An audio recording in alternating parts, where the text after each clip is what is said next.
नमस्कार साथियों और प्यारे बच्चों, स्वागत है एक बार फिर आपका हमारे यूट्यूब चैनल में। देखिए, पिछले वीडियो तक हमने जो प्रश्न बैंक के जो ऑब्जेक्टिव्स हम सॉल्व कर रहे हैं उनमें अध्याय 8 तक के प्रश्नों को हमने सॉल्व कर लिया था। अध्याय 8 से जो सही जोड़ी आने वाली थी उसे हमने देखा था कि कौन कौन से तरीके होते हैं, सूत्रों को किस तरीके से याद करें, हम ये सब हमने देखा था। नहीं देखा है आपने तो वीडियो जा करके पहले ज़रूर देख लीजिए।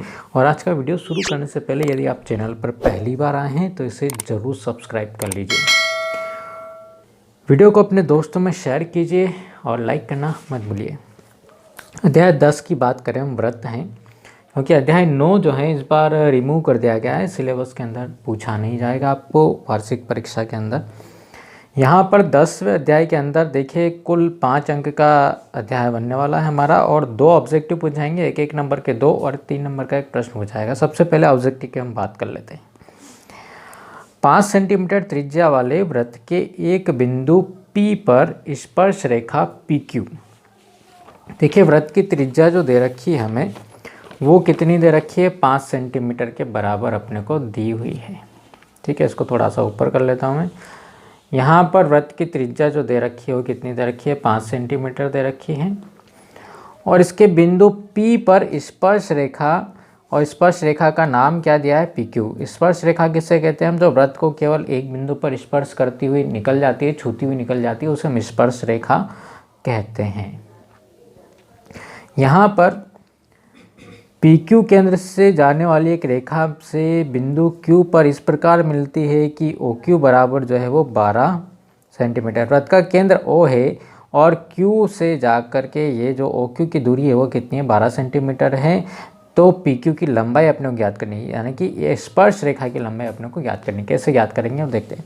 यहाँ पर मिलता है अपने को एक त्रिभुज बन रहा है, और इस त्रिभुज को हम बोले तो कि एक समकोण त्रिभुज अपने को मिलेगा। समकोण क्यों मिलेगा, क्योंकि हमने एक प्रमेय पढ़ी है अपनी बुक के अंदर कि वृत्त के किसी बिंदु पर जो स्पर्श रेखा होती है वो स्पर्श बिंदु से जाने वाली त्रिज्या पर हमेशा क्या होती है, लंब होती है। स्पर्श बिंदु वृत्त और स्पर्श रेखा का जो मिलान बिंदु होता है उसे हम स्पर्श बिंदु कहते हैं। और इस स्पर्श बिंदु पर स्पर्श रेखा और त्रिज्या दोनों लंब होती है। मतलब ये जो कोण बन रहा है वो कितने डिग्री का बन रहा है, 90 डिग्री का बन रहा है। और जब 90 डिग्री का कोण बन रहा है तो यहाँ पर हम पाइथागोरस प्रमेय लगा सकते हैं, और इसके ठीक सामने वाला जो रेखा होगी वो क्या होगी, कर्ण होगी। तो यहाँ पर हम लिख देते हैं समकोण त्रिभुज अपने को मिल रहा है। यहाँ पर हमने लिख दिया समकोण त्रिभुज। कौन सा समकोण त्रिभुज मिल रहा है, देखिए QPO या OPQ। समकोण हमारा बीच में आना चाहिए, OPQ में। यहाँ पर कर्ण का वर्ग मतलब OQ का वर्ग बराबर अन्य दो भुजाओं के वर्गों के योग के बराबर। अन्य दो भुजाएं कौन सी मिली है अपने को, एक तो OP मिली है तो OP का स्क्वायर, और दूसरी क्या मिली है, PQ मिली है तो PQ का स्क्वायर हो गया। ठीक है, OQ का मान अपने को दे रखा है, O से Q तक की दूरी कितनी है, 12 है, तो 12 का वर्ग हो गया। OP का मान भी अपने को दिया हुआ है, 5 दिया हुआ है। और PQ तो अपने को ज्ञात करना है। ठीक है, तो 12 का वर्ग, 12 में 12 का गुणा कराएं 144 आएगा, और यहाँ पर कितना आ जाएगा, 25 आ जाएगा। धन PQ का वर्ग मिल गया। इस 25 को हम इधर लेके आएंगे, जब इसको इधर लेकर के आएंगे तो 144 माइनस 25 हो जाएगा, बराबर मिलेगा अपने को PQ का वर्ग, या PQ स्क्वायर बराबर 144 में से 25 को हम करें कम तो कितना मिल जाएगा अपने को, 119 मिल जाएगा। और जब इधर से हम वर्ग हटाएंगे ये वाला तो PQ का मान अपने को मिल जाएगा √119 सेंटीमीटर अपने को इसका आंसर मिलेगा। देखते हैं कहाँ पर है, ये D वाले पार्ट पर दिया हुआ है, इसलिए इसका D आंसर जो है वो क्या हो जाएगा, करेक्ट हो जाएगा। दूसरे वाले प्रश्न की हम बात करते हैं। एक बिंदु Q से वृत्त की स्पर्श रेखा, ठीक है, Q से, पहले वाले को मैं थोड़ा सा फोल्ड कर देता हूँ। बिंदु Q से वृत्त की स्पर्श रेखा की लंबाई, अब स्पर्श रेखा की लंबाई दी हुई है, Q से चल रहे हम, और स्पर्श रेखा की लंबाई जो है कहाँ पर है, ये दे रखी है अपने को 24 सेंटीमीटर। Q की केंद्र से दूरी ये दे रखी है 25 सेंटीमीटर। तो अपने को जो है वृत्त की त्रिज्या ज्ञात करनी है। ठीक है, स्पर्श रेखा को हमने PQ मान लिया है, P जो स्पर्श बिंदु है, और अपने को त्रिज्या ज्ञात करनी, तो यहाँ पर ये समकोण बनने वाला है। क्यों बनने वाला आपको बता दिया था कि स्पर्श बिंदु पर स्पर्श रेखा और त्रिज्या दोनों आपस में लंबवत होते हैं। इसके सामने वाला कोण, ये कौन सा कोण हो गया हमारे पास में समकोण है, तो इसके सामने जो अपने को क्या मिल जाएगा, कर्ण मिल जाएगा। और कर्ण मिल गया तो पाइथागोरस प्रमेय लगेगी समकोण त्रिभुज के अंदर। और समकोण त्रिभुज कौन सा बन रहा है अपना, OPQ ले लें, समकोण त्रिभुज OPQ में कर्ण का वर्ग मीन्स OQ का वर्ग बराबर अन्य दो भुजाओं के वर्गों के योग के बराबर, या तो लंब का वर्ग ले ले, आधार का वर्ग ले ले, OP का वर्ग और QP का वर्ग। देखिए OQ का मान अपने को दे रखा है, कितना दे रखा है 25, 25 का वर्ग बराबर OP कितना है ज्ञात करना है, ये तो त्रिज्या है हमारी R, और PQ या QP ये दिया हुआ है कितना 24 दिया हुआ है। ठीक है, तो 25 का वर्ग करें हम तो कितना होता है 625 होता है OP का वर्ग, और 24 का वर्ग करें हम तो कितना होगा 576 के बराबर होगा।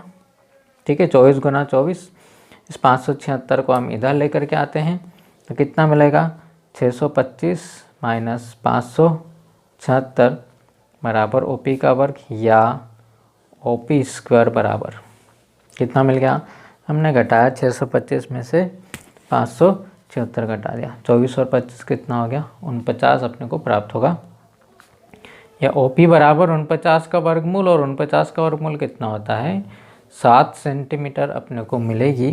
क्या मिलेगी, इस वृत्त की त्रिज्या जो है अपने को कितनी प्राप्त हो जाएगी 7 सेंटीमीटर। आंसर कहाँ है हमारा, A पर है। नेक्स्ट पार्ट पर आते हैं हम, थर्ड वाला जो पार्ट दिया हुआ है, बिंदु P से O केंद्र वाले वृत्त पर PA और PB जो है दो स्पर्श रेखाएं हैं और दोनों 80 डिग्री के कोण पर झुकी हुई है, तो कोण POA बराबर होगा। ठीक है, यहाँ पर जो दिया हुआ चित्र आपका सही बन जाना चाहिए। P से O केंद्र वाले वृत्त पर PA और PB दो स्पर्श रेखाएं और दोनों स्पर्श रेखाओं की लंबाई कैसी होती है, किसी बाहरी बिंदु से वृत्त की स्पर्श रेखाओं की लंबाई हमेशा बराबर होगी, और हम अधिकतम दो स्पर्श रेखाएं खींच सकते हैं यदि बिंदु वृत्त के बाहर की ओर स्थित है। ठीक है, और बिंदु वृत्त के ऊपर स्थित है तो उस पर हम कितनी स्पर्श रेखाएं खींच सकते हैं, एक ही खींच सकते हैं। और अगर बिंदु वृत्त के अंदर स्थित है तो उससे हम कोई भी स्पर्श रेखा वृत्त की नहीं बना पाएंगे, ये भी ध्यान रखिए आप ऑब्जेक्टिव के लिए। यहाँ पर अपने को ये जो कोण दिया है ये कितना दिया 80 डिग्री का दिया है, तो कोण POA ये वाले कोण का मान पूछा गया है, इस वाले कोण का मान जो है कितना होगा। देखिए हम O को B से भी अगर हम मिला देते हैं, ठीक है, O को हमने B से ही मिला दिया तो यहाँ पर जो बनने वाला जो पूरा जो कोण बनेगा हमारा, देखिए ये कितना हो गया स्पर्श रेखा और त्रिज्या के बीच का कोण 90 डिग्री, ये भी कितना हो गया 90 डिग्री हो गया, 90 और 90 कितना होगा 180 होगा। अब बाकी जो बचे हैं ये दोनों कोण भी कैसे होंगे, क्योंकि क्या बन रहा है PAOB चतुर्भुज बन रहा है, चतुर्भुज के चारों कोणों का योग 360, 360 में से 180 हम घटाएंगे तो ये कितने हो गए 180। कौन कौन से कोण, ये वाला जिससे हम बोल रहे हैं APB, और कौन सा कोण AOB, ये कोण जो कैसे होंगे संपूरक होंगे। संपूरक मतलब दोनों का योग कितना होगा 180 डिग्री के बराबर होगा। और पूरे कोण की हम बात करें ये 80 है तो ये पूरा जो कोण है हमारा कितना हो गया 100 डिग्री के बराबर हो गया। हमने कहीं ना कहीं 9th में पढ़ा था कि ये जो केंद्र से जो इसको हम मिला रहे हैं तो ये जो रेखा है OP ये इसको क्या करेगी, इस कोण को समद्विभाजित करेगी, समद्विभाजित करेगी। पूरा कोण 100 डिग्री का है तो ये कोण कितने डिग्री का हो जाएगा 50 डिग्री का हो जाएगा। दूसरा तरीका क्या है, इसको समद्विभाजित करेगी तो ये 40 डिग्री का हुआ, ये 90 डिग्री का हुआ, 40 और 90 कितने हो गए 130, और त्रिभुज के तीनों कोणों का योग 180 डिग्री होता है तो ये वाला कोण अपने को कितना मिलेगा 50 डिग्री के बराबर जो है प्राप्त होगा। और 50 कहाँ पर है, ऑप्शन नंबर A पर है। नेक्स्ट और इसका लास्ट ऑब्जेक्टिव जो है फोर्थ वाला, उसके बारे में हम बात करें। TP और TQ O केंद्र वाले वृत्त की दो स्पर्श रेखाएं इस प्रकार है कि कोण POQ बराबर 110 डिग्री है। ये T से P और Q दो स्पर्श रेखाएं हैं और इन दोनों के बीच जो कोण POQ बन रहा है वो 110 डिग्री का है, तो कोण PTQ बराबर है। देखिए अभी बताया हमने कि ये जो कोण है दोनों स्पर्श रेखाओं के बीच बनने वाला और यहाँ पर केंद्र पर जो बनने वाला कोण है दोनों कैसे होते हैं, संपूरक होते हैं। जब ये 110 डिग्री का है तो ये कितने डिग्री का होगा, 70 डिग्री का अपने को प्राप्त होगा। तो इसका राइट आंसर हो जाएगा ऑप्शन नंबर बी 70 डिग्री। अच्छा, किसी वृत्त की स्पर्श रेखा उसे कितने बिंदुओं पर प्रतिच्छेद करती है। ठीक है, स्पर्श रेखा है तो स्पर्श रेखा वृत्त को केवल एक बिंदु पर स्पर्श करती है। एक और केवल एक भी आप यहाँ पर लिख सकते हैं।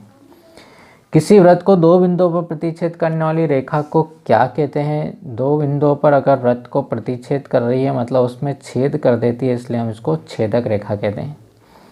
वृत्त तथा उसकी स्पर्श रेखा के उभयनिष्ठ बिंदु को क्या बोलते हैं हम, कि स्पर्श रेखा और वृत्त दोनों का जो उभयनिष्ठ बिंदु है, स्पर्श रेखा उसको उस बिंदु पर स्पर्श कर रही है, इसलिए हम उस बिंदु को स्पर्श बिंदु कहते हैं।